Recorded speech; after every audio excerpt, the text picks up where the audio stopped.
Hey there, tubers. Redneck Brian here. Here is the racer. This thing probably looks way different now. Move the tools. As you can see, it is now finally completely stripped.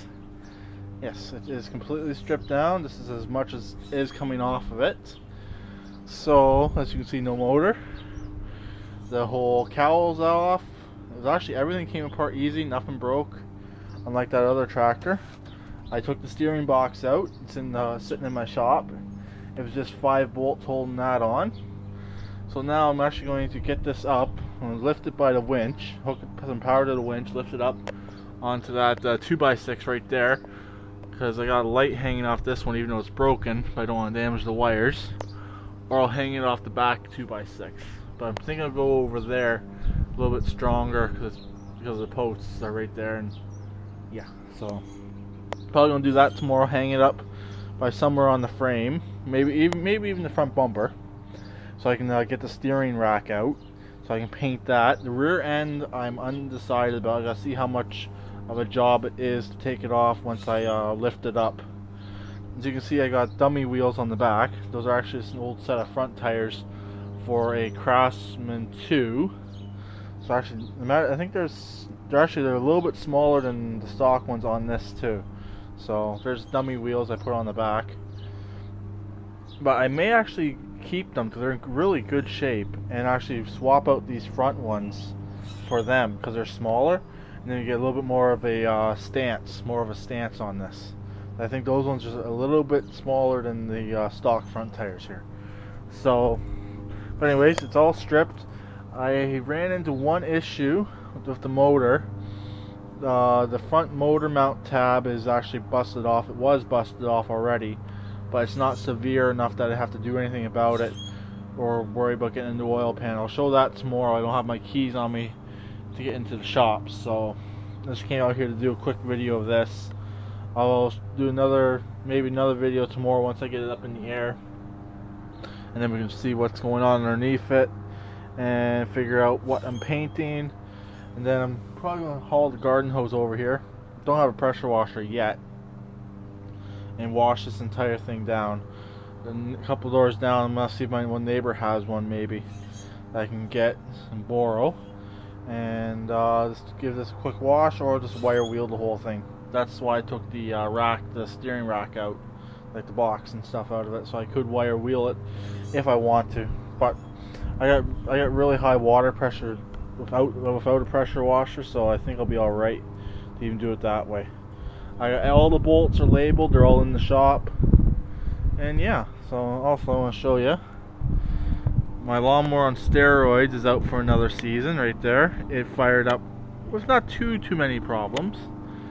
And over here, as you can see, the Honda's there now, and I think some gas got on the hood and peeled some paint off, but it's not a big deal. The Troy Chev is way over there in the corner. There's a snow blower for it. It's all still attached. It would start up if I had the key on me. I didn't even have to jump it to move it, so it fired up without any issues.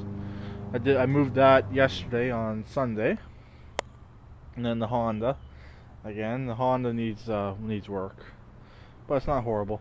I did sell the mower deck for the Honda. I got $60 for it because it was in fair shape. So it's gone now. So I'm happy it's gone. I bought a whole bunch of fluids and stuff that I needed: WD-40, oils, quick start, carb spray, a bunch of stuff like that with the money I got for the mower deck, because I got a bunch of paint.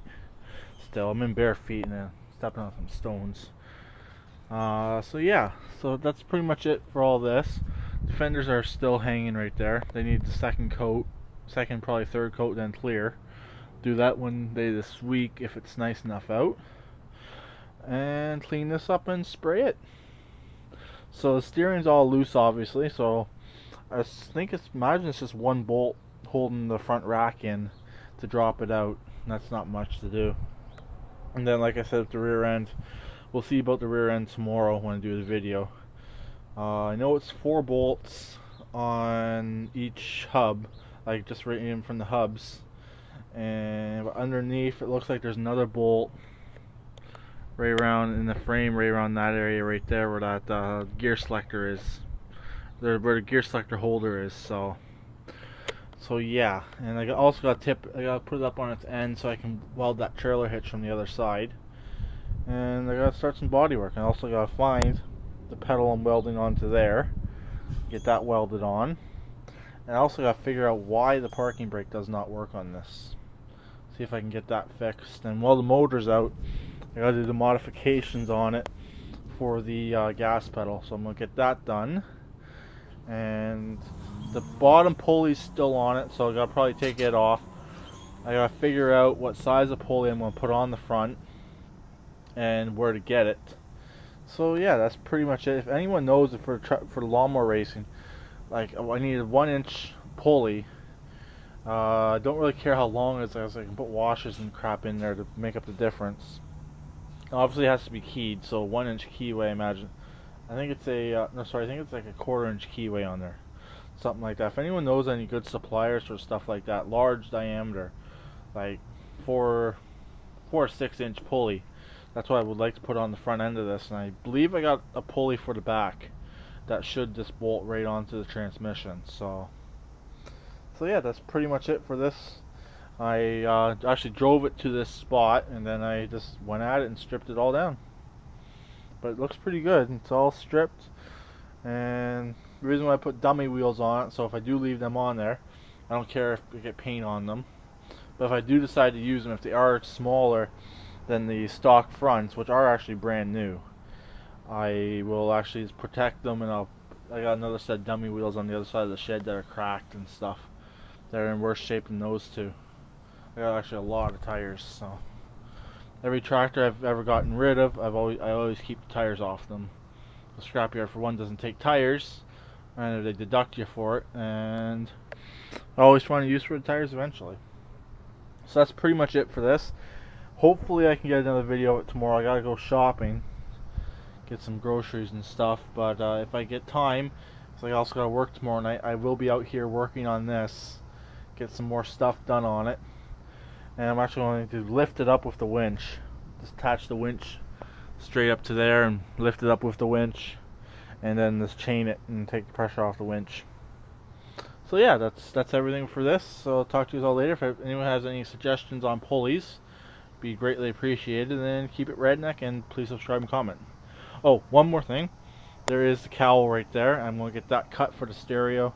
Probably, maybe not tomorrow, probably the next day.